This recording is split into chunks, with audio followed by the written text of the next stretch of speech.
सबको मेरा नमस्कार। नमस्कार।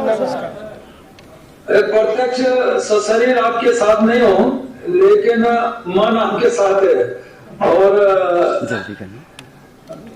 आप सबको होली की शुभकामनाएं पूर्व संध्या पर। अभी कोविड और आइसोलेशन के कारण मैं अभी हूँ इसमें, कोविड कोरोना के कारण मुझे तो 23, 24, 25 को दिल्ली रहना था, लेकिन ये हुआ कि केंद्रीय मंत्रियों के द्वारा प्रधानमंत्री जी को मिलने का था। वहां से तय हुआ कि मुझे टेस्टिंग करा के आना है। तो जब मैंने टेस्टिंग कराया तो मैं पॉजिटिव निकल आया, और उसके कारण मुझे आइसोलेशन में रहना पड़ा, जिसके कारण आपसे मैं सीधे व्हाट्सएप जुड़ रहा हूं। और मन में था पहले से ही कि एक बार मैं सीधा आप लोगों के बीच में बैठता। ये था पहले से भी तय था, और ये भी था कि होली के दिन भी आप सबके साथ अच्छी होली हम लोग मनाते। लेकिन अभी मुझे लगता है कि कुछ दिन और मुझे रहना पड़ेगा। जो गाइडलाइन है कोविड की, उसका मुझे पालन करना है। तो उस गाइडलाइन का पालन करने से मैं सीधा मिल नहीं पाऊंगा अभी। तो आप सबको मेरी ओर से पूर्व संध्या पर होली की शुभकामनाएं, और सभी को मैं नमस्कार करता हूं। आपका सहयोग निरंतर मिलता रहा है, आगे भी मिलेगा। और जो मैं कह सकता हूं कि लोकतंत्र में एक स्तंभ आप हैं जो कि पूरी तरह जनता के चक्षु हैं। जो हम करते हैं वो आप लोग जनता के सामने रखते हैं, और वही सब दिखता भी है।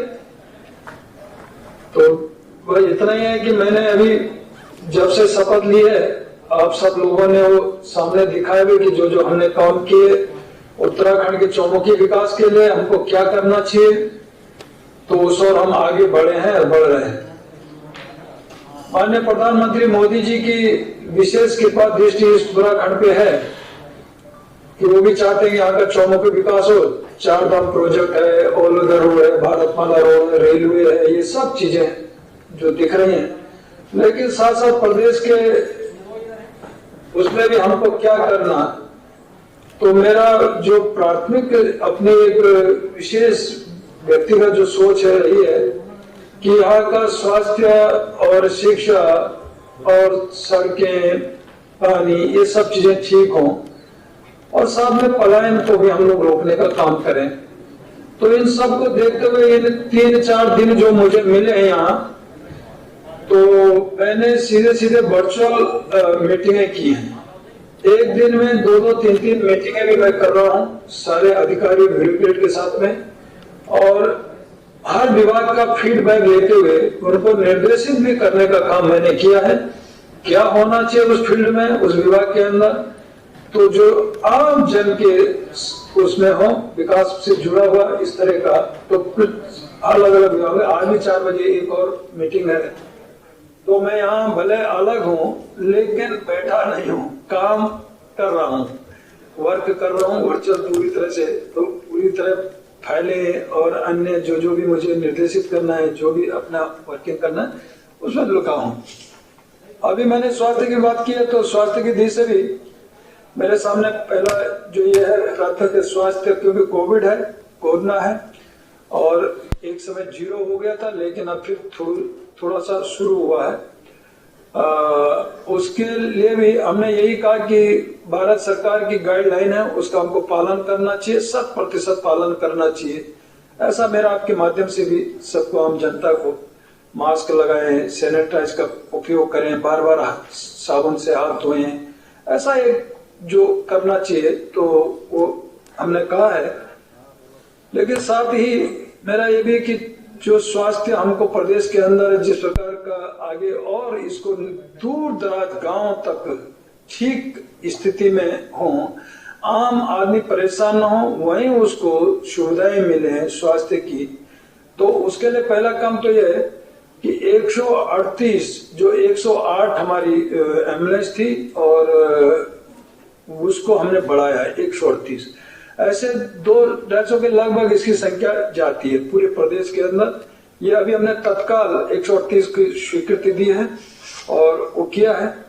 साथ ही मेडिकल कॉलेज, ये भारत सरकार का है कि हर डिस्ट्रिक्ट में एक मेडिकल कॉलेज होना, क्योंकि मैं जब पटल पे आया भारत सरकार के उसमें, तो उस समय उस सदन में भी था, ये भी मुझे सौभाग्य मिला उसको पास कराने का कि हर जिले में एक एक मेडिकल कॉलेज हो, और आज वो उत्तराखंड के अंदर भी फलीभूत हो रहा है। ऐसे 3 जिलों में जो शुरुआत उसमें प्रक्रिया में है, रुद्रपुर, हरिद्वार, पिथौरागढ़, अल्मोड़ा आचार संहिता लग गई है, इसलिए वो अभी उसके बारे में हम कुछ कहेंगे नहीं है, वो बाद में कहेंगे।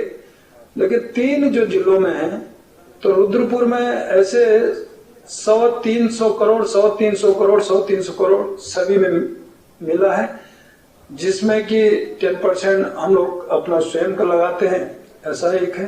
बाकी भारत सरकार वह संस्तुति हमने भेजी, वो स्वीकृति मिली है। लेकिन रुद्रपुर का कल ही मैंने परसों जाकर के 50 करोड़ रुपया अवमुक्त कर दिया है, जो चालू हो जाएगा। अभी ये मैंने कल जो मीटिंग मेरी रही स्वास्थ्य विभाग की दृष्टि से, ये तीनों मेडिकल कॉलेज 3 साल के अंदर ये तैयार हो जाएंगे, जिनमें पूरी तरह से डॉक्टर, सब तरह नर्सें या अन्य सारी मशीनें, सब चीजें प्रक्रिया में शुरुआत में आ जाएंगी। जब से अभी शुरू होगा तो 3 साल के अंदर ये सब तैयार होकर हमको मिल जाएगा तीनों।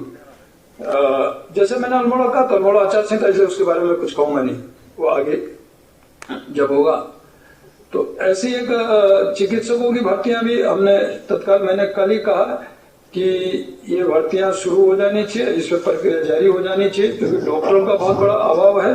तो ऐसे 403 चिकित्सकों का चयन है और ये स्वास्थ्य विभाग की ओर से तत्काल होने जा रहा है। और मुझे लगता है कि जो पहाड़ों में या प्रवृत्त दूर दराज के क्षेत्रों में डॉक्टरों की जो स्थिति हमारे सामने की, हॉस्पिटल कई जगह डॉक्टर नहीं है, तो भरपाई भी पूरी हो जाएगी, उसको हम करेंगे। और भी अन्य क्षेत्र से, लेकिन 403 चिकित्सक तो जल्दी इसमें हमने कहा स्वास्थ्य विभाग को कि इसको तुरंत चालू करें।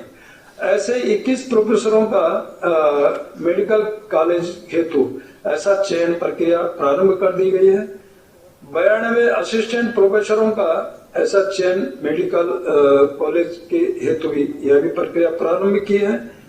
38 एसोसिएट डॉक्टरों का, ऐसे प्रोफेसरों का चयन भी मेडिकल कॉलेज के लिए चयन शुरू किया है।